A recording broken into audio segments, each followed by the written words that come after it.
So today it's time to make the baseboard for the N-gauge layout. Luckily I have a spare room to fabricate this baseboard and build this layout. And as a workbench and stand for the layout, I have this old leaf table. Now I purchased my materials from a well-known DIY store with orange signage, and the biggest material, which was a sheet of plywood which measured 8 foot by 4 foot, the store were happy to cut this down to my required measurements free of charge. My plywood has a thickness of 9mm, which is more than enough for my plans. For my bracing, I'm using some 18mm by 44mm softwood smooth timber.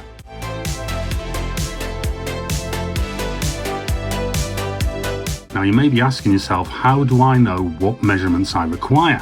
Well, after scrolling through a number of different track plan books and using track planning software, I used some ideas from a couple of the publications and adapted it for my needs and planned it out on the computer, which gave me the external measurements for my baseboard.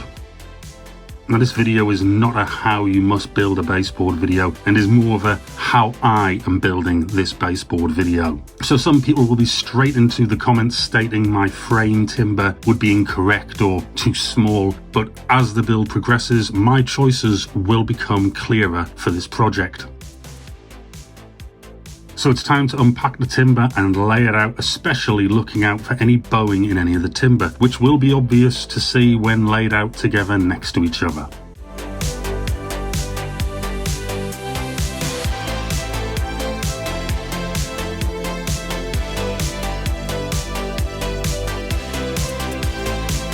Now there are many reasons for bowing in the timber, but I want to avoid using any for any of my long sections of framework.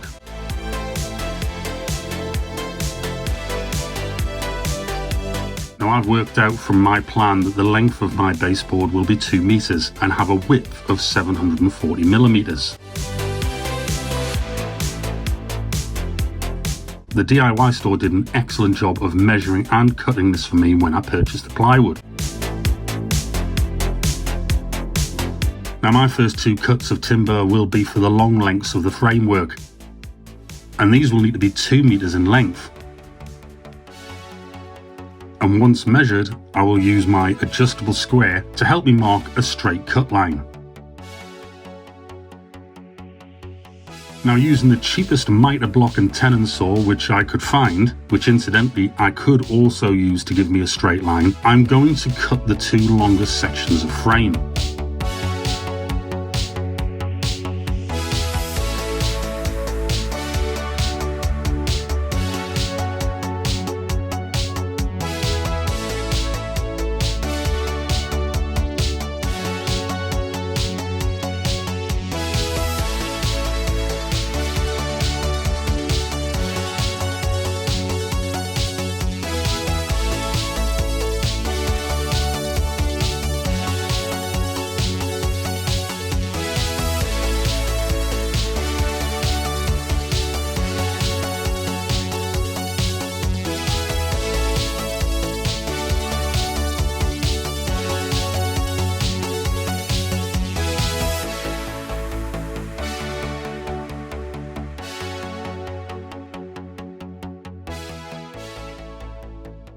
Now that they are cut, I can move on to the other outer sections and internal braces.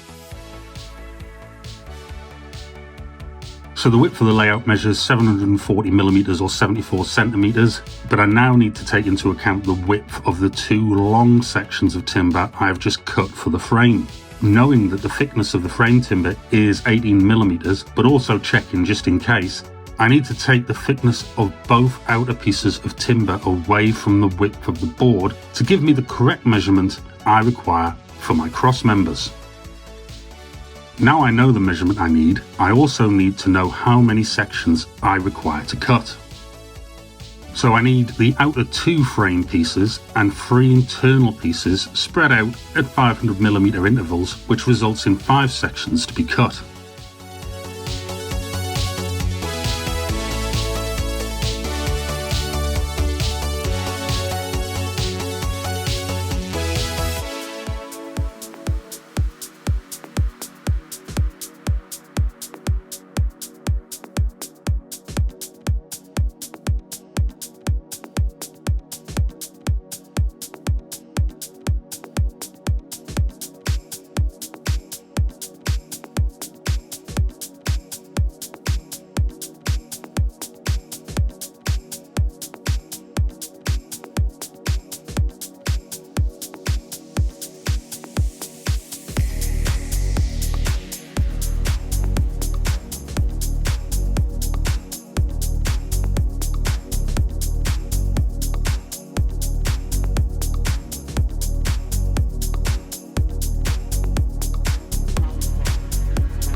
I don't know about you, but I like to keep my work area reasonably clean, so time for a little bit of Henry the Hoover.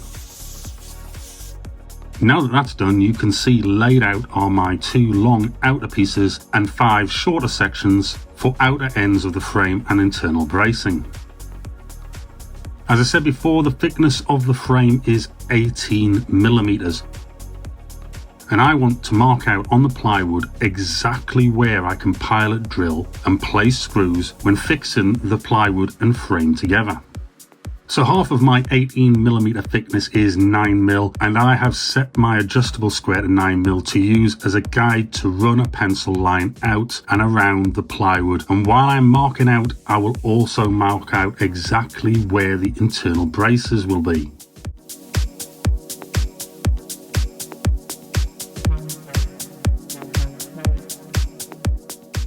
Now next up, it's time to fix these parts together with some more items. For this, I'm using a 2mm drill bit, PVA glue which I have decanted from a larger container into an old washing up liquid bottle, some 3.5 by 40mm screws with a PZ2 Phillips head. I'm also going to need my trusty Ryobi drill.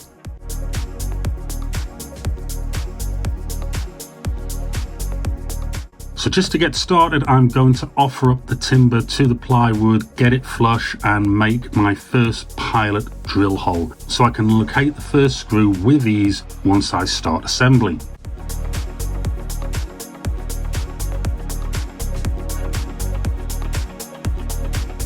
Now that the first pilot drill hole is done, it's time to run a bead of PVA glue along the length of the frame timber and offer it up to the plywood and insert the first screw into the already made pilot hole.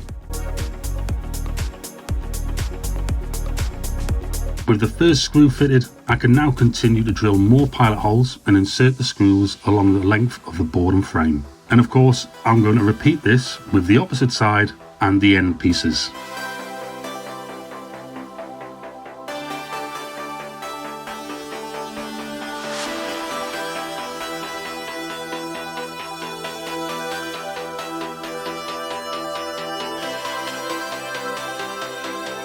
Also, while I'm doing this, I am using a damp rag to wipe clean any areas where glue is seeping out, just to keep a tidy job.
Now before I fit the internal braces, I will also drill a large hole in the centre of the brace to allow for electrical wiring later on in the build. Then fit the internal braces in the same manner as I have done with the outer frame, and securing the frame together with additional screws through itself. Also, while I'm doing this, I am using a damp rag to wipe clean any areas where glue is seeping out, just to keep it a tidy job.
As well as the internal braces, I am also fitting some cross members, which I will measure individually in case of size differences, drill a hole for electrical wiring, and I will fit them in a staggered placement within the frame with the same technique I've used already.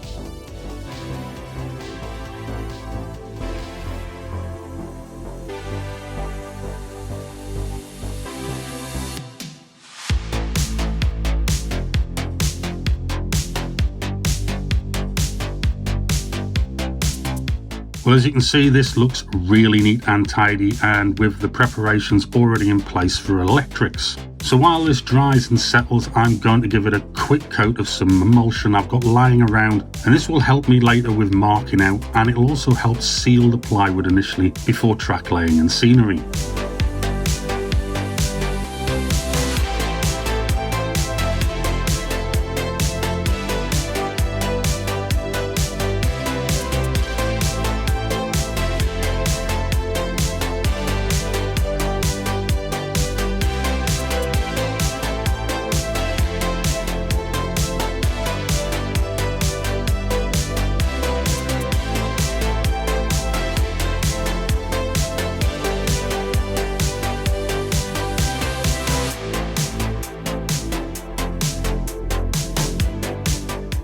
Now that the baseboard is built, join me in the next episode when we will mark out and get some track fitted onto this baseboard. See you next time. Bye now.